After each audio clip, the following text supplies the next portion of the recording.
What's up, YouTube? This is Too Raw for TV.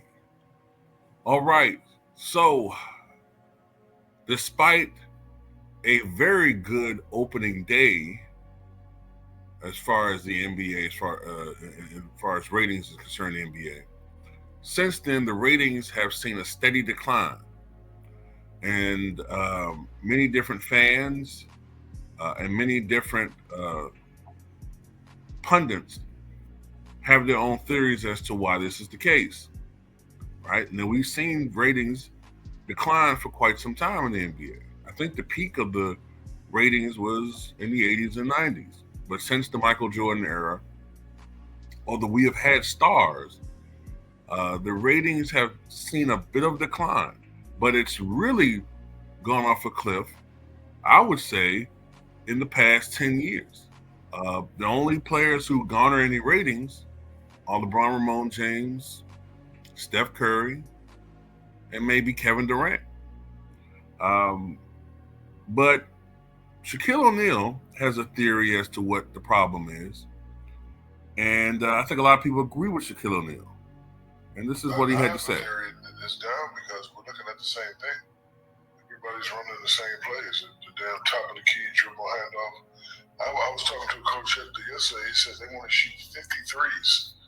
But, they were trying to contemplate if I could play in this era. It's like, Shaqs, he would just shoot 53s. And I was like, well, how much you want to make? I want to make about 10 or 15 of them. I was like, well, that's not going to help you win. But I think everybody's looking at the same thing. And Steph Curry and those guys messed it up. Like, I don't mind Golden State back in the day shooting threes, but every team is not a three-point shooter. So why everybody has the same strategy? I think viewership will continue to go down unless we switch things back up. I have a theory that...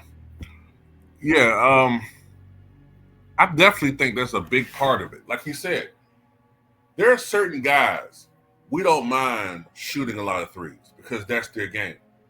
I don't mind Steph Curry shooting a lot of threes because he's really good at shooting and making threes. You know what I mean? Let's just dumb this down a little bit.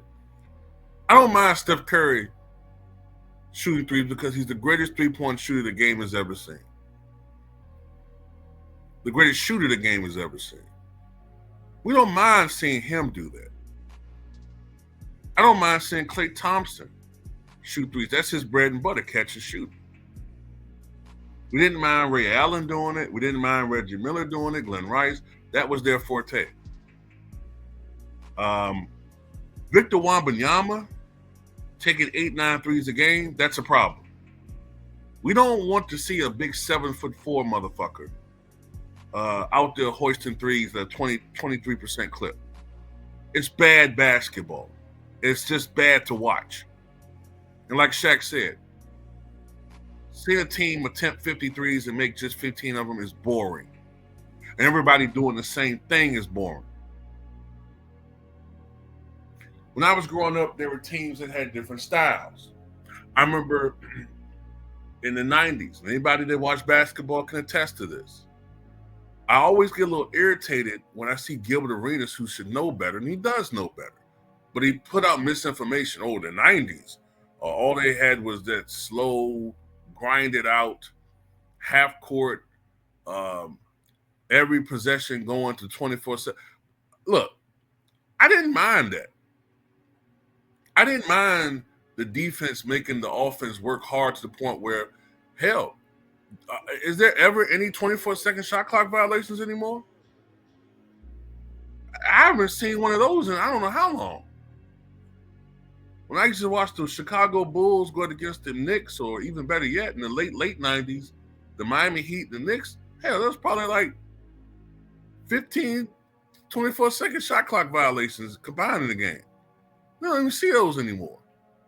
But when you go up against resistance, defensive resistance, intense defensive resistance, and intense pressure, it's those guys who are infinitely skilled offensively are the ones and the only ones who can still drop 25 or more a game. But in a game where it's so easy to score, you got guys who would have been role players, good role players back then, masquerading as all-stars. Trae Young. But yeah, that's part of it, man. But look, got with my point a little bit. For all of the grinded out basketball we had in the 90s, we still had what I used to call, a lot of us just call the West Coast teams. The West Coast teams had a tendency to be a little bit more, offensively juiced up. Their style was different. It was more of a free flowing offense. They pushed the ball. The tempo was a little bit faster, and that's why I like watching a team like, say, Seattle back in the day, the Gary Payton, Sean Kemp Sonics, because they could score.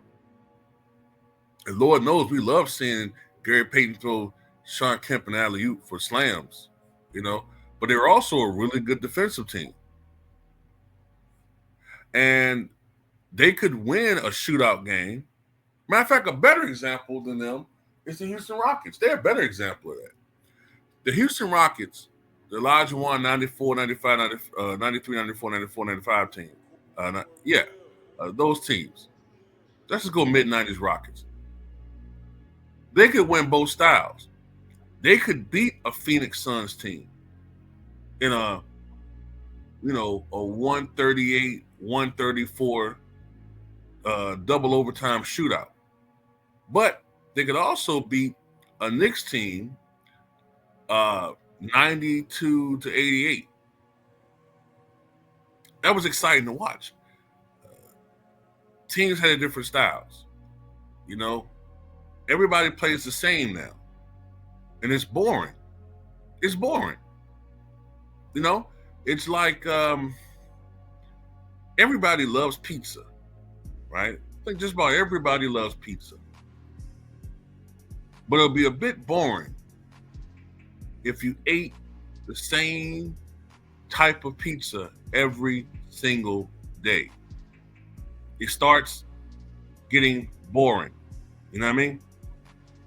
As a kid, you love to have a pizza party. You order, or your mom, I guess, or your father, or whoever will order Pizza Hut, and they'll order, maybe 2 meat lovers, right? That's great. I mean, man, shoot, we used to eat peanut butter and jelly sandwiches. It's great to eat some, but imagine that every day for 2 months. I mean, first of all, you're going to get ridiculously fat, but also you're going to get tired of it. It's just boring. You just want variety. Variety is the spice of life. Not to mention the fact that another thing outside of the lack of variety as far as the way the game is played, these players are turning people off. These guys just had election day off. I've never seen the NBA not play games on election day. That's another day they have off. You got Thanksgiving off, I believe.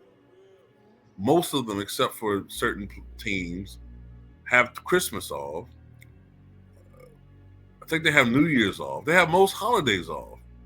All-Star Week has been extended from a couple of days to an entire week, a little bit more than a week, I think. These guys get the load managed. The top players make 50, 60, now approaching $70 million a year. And all they do, they don't play back-to-backs like that anymore. And all they do is complain and whine, and complain and complain and complain and bitch and moan. I'm pretty sure that turns off a lot of people. Not to mention the other things that, we can't really talk about here on YouTube. Let's just say, let's just say certain guys don't have a bag, but they do carry a purse. So all those things, man, look, like me personally, I've always been drawn more towards centers. I've always liked rebounding, blocking shots, dunks. And imagine me, like today's NBA game. Look, I like the 3-point shot, but my goodness, that's why I like watching Giannis. And it irritates me to see guys like Giannis and Victor Wembanyama just yakking up threes. Like what the hell? That's not the basketball I grew up watching. Point guards and shooting guards, yeah. Small forwards, a little bit of that, yeah. Power forwards, I mean, there's some power forwards that can stretch the floor and, you know, shoot from outside, but I want to see bully ball, man. I want to see, you know, goddamn Ben Wallace absolutely just manhandle dudes. I want a great scorer, but if you get around the rim, he could dunk it on your goddamn ass. I like to see the battle of the Titans, you know? The two big guys mix it up, going at each other in the paint.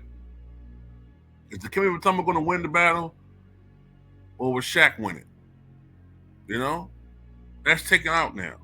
Now you got all these Ozempic looking, you know, dyed-haired,